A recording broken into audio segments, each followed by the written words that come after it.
अच्छा इतने लोग बैठे हैं, भोले बाबा को तो सभी लोग जानते हैं ना। कितने लोग जानते हैं? हाथ उठाइए। सब लोग जानते हैं। भोले बाबा की जो सवारी है नंदी, उसका वास्तविक नाम क्या है? यानी कि उसका दूसरा नाम क्या है? भोले बाबा की जो सवारी है नंदी, उसका वास्तविक नाम यानी कि उसका दूसरा नाम क्या है? नहीं पता। जैसे आप लोग जाते हैं ना बाबा के दरबार में, फूल चढ़ाते हैं, जल चढ़ाते हैं और बाबा से मांगते हैं ना कि बाबा आपको फूल चढ़ा रहे हैं, माला चढ़ा रहे हैं, आरती कर रहे हैं, हमारा मनोकामना पूरा कर। वाह बस नहीं, ये तो सब कोई बोलता है, बैल बसहा दुगा दुगा। नहीं पता, कोई बात नहीं है, मैं बता देती हूँ। भोले बाबा की जो सवारी नंदी, उसका दूसरा नाम है नादिया। क्या नाम है? नादिया। बड़ी सुंदर भाव का ये गीत है, आप लोग प्यार से सुनिएगा, मीठे मीठे ताली भी बजाते रहिएगा। एक समय की बात है, नादिया भोले बाबा के दरबार में जाता है और भोले बाबा से कहता है कि तीनों लोग के त्रिलोकीनाथ, तेरे दरबार में इतने सारे भक्त आते हैं, पूजा करते हैं, अर्चना करते हैं, आप सबकी मनोकामना पूरी करते हैं, लेकिन मैं आपके साथ साथ रहता हूँ, साथ साथ चलता हूँ, आपने आज तक मुझे कुछ भी नहीं दिया। तो देखिएगा, नादिया भोले बाबा से सवाल कर रहा है कि बाबा ये भक्त आते हैं, आप पे जल चढ़ा देते हैं, भांग धतूरा चढ़ा देते हैं, जो मांगते हैं आप उन्हें दे देते हैं, लेकिन मैं आपके साथ साथ रहता हूँ, साथ साथ चलता हूँ, आज तक आपने मुझे कुछ भी नहीं दिया। सुनिएगा, नादिया भोले बाबा से सवाल कर रहा है कैसे?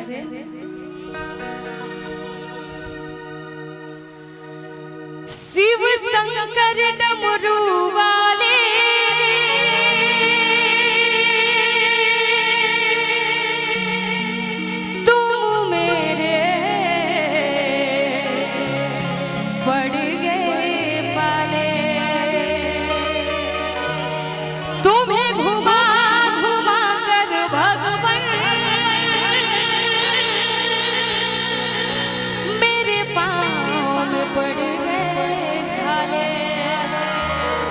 हो, तूने सबको दिया पर मुझे ना दिया, हो तूने सबको दिया पर मुझे ना दिया, यूं बोले ना दिया। नादिया बोल रहा है, ना दिया कह रहा ना दिया, ना दिया कह रहा ना दिया। शब्द एक है, अर्थ दो है। नादिया भोले बाबा से कह रहा है कि ना दिया कह रहा ना दिया। समझ में आ रहा ना? तो बड़ी भोले बाबा से अर्जी लगा करके, और जब किसी को कुछ मिलता नहीं है तो थोड़ा सा गुस्सा भी लगता है। नादिया पूरा एकदम भोले बाबा से नाराज है, उनसे सवाल कर रहा है और कह रहा है क्या? ना दिया कह रहा ना दिया, शिव शंकर डमरू वाले तुम मेरे पड़ गए पाले।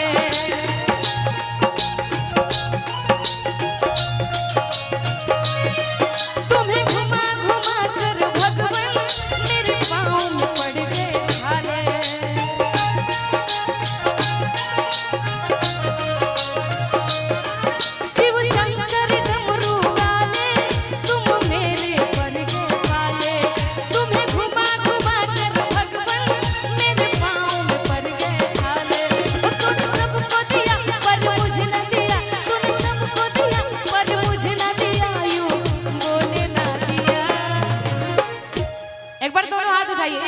एक हाथ ऐसे उठाइए, दोनों हाथ नहीं उठाना, बस एक हाथ ऐसे बाय करना है। जिनको जिनको नहीं मिला वो भी आज भोले बाबा से मांग लेंगे, जो चाहिए मांग लेंगे भोले बाबा से। ऐसे हाथ उठाइए सीधे सीधे और भोले बाबा से ऐसे कहना, ना दिया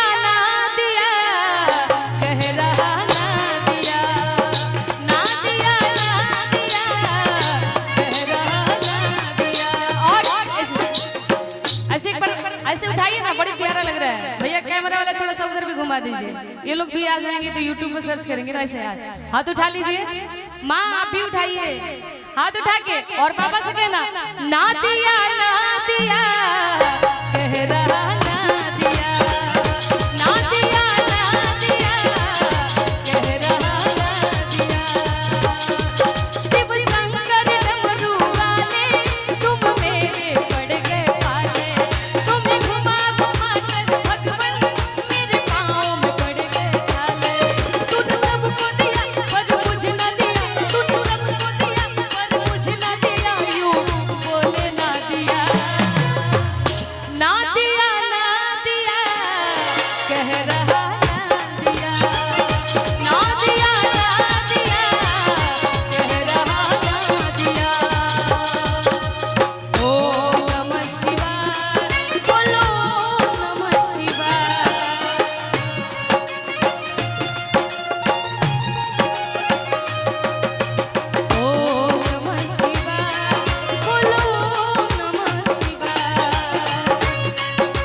नादिया भोले बाबा से क्या सवाल कर रहा है? भोले बाबा से कह रहा है रावण को लंका दान दी, मुझको तो कुछ भी ना दिया।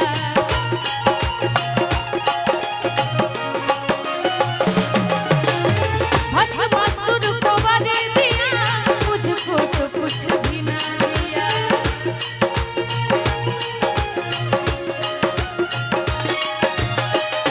नादिया कह रहा है रावण को लंका दान दी, मुझको तो कुछ भी ना दिया।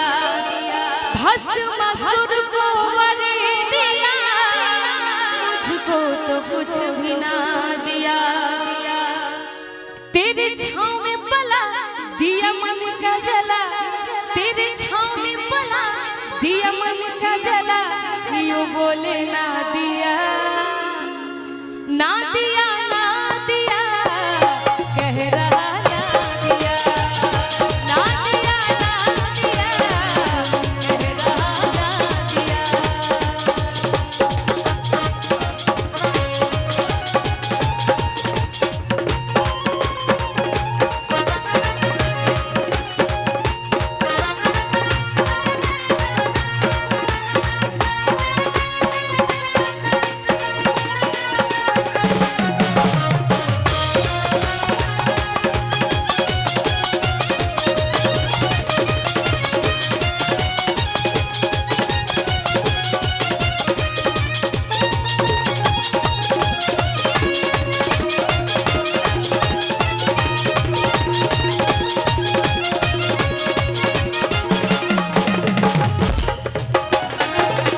और अब सुनिएगा, जब नादिया भोले बाबा से इतने देर से सवाल कर रहा है तो भोले बाबा प्रकट होते हैं।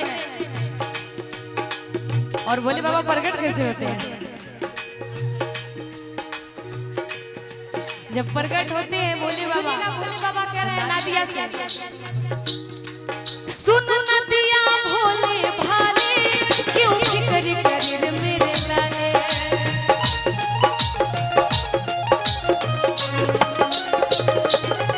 तू मन में खुशी बना ले और मन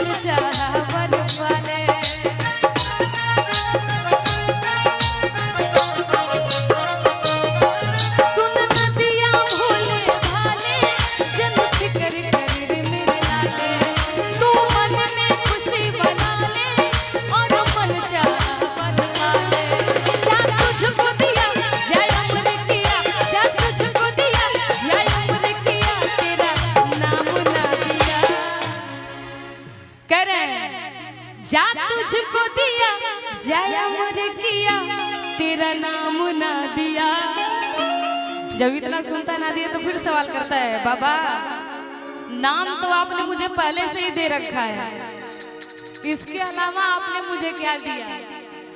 भोले बाबा कह रहे हैं भाई जिसके मन में संतोष नहीं उन्हें मैं कुछ नहीं देता। जो मेरी कृपा पा करके कहते हैं कि मेरा आपकी कृपा से सब काम हो रहा है, मेरा आपकी कृपा से सब काम हो रहा है। करते हो मेरे बाबा, करते हो मेरे बाबा, मेरा नाम हो रहा है, मेरा आपकी कृपा से सब काम हो रहा है। जो मेरी कृपा पा करके कहते हैं कि मेरा आपकी कृपा से सब काम हो रहा है, उन्हें मैं सब कुछ देता। जिनके मन में संतोष नहीं उन्हें मैं कुछ नहीं देता। भोले बाबा नादिया से कहते हैं भाई इतना सब कुछ तुम्हें दिया है फिर भी तुम्हें मालूम नहीं, फिर भी तुम्हें संतोष नहीं। भोले बाबा कहते हैं कि सुनो हमारा जहाँ भी मंदिर है आप लोग भी जाते होंगे मंदिर में दर्शन करने, भोले बाबा के दरबार में देखते होंगे कि सबसे पहले मूर्ति नादिया का होता है ना, द्वार पर नादिया का मूर्ति होता है। आप लोग अगर नहीं भी देखी होंगी तो आप जाइएगा तो ख्याल कीजिएगा, जब मंदिर में आप प्रवेश कीजिएगा तो सबसे पहले नादिया का मूर्ति होता है नंदी की। और जब उनके भक्त पूजा करने जाते हैं, उनका अर्चना करने जाते हैं, जल चढ़ाने जाते हैं, पूजने जाते हैं तो सबसे पहले जल नादिया को चढ़ता है और सबसे पहले पूजा नादिया की होती है, उसके बाद शिव जी की होती है। भोले बाबा कहते हैं कि इतना सब कुछ देने के बाद तुम्हारे मन में संतोष नहीं, तो नादिया जब इतना बात सुनता है तो पूरा झूम उठता है और भोले बाबा के सामने ही पूरा झूम के कहने लगता है क्या दे दिया मुझे तो दे दिया।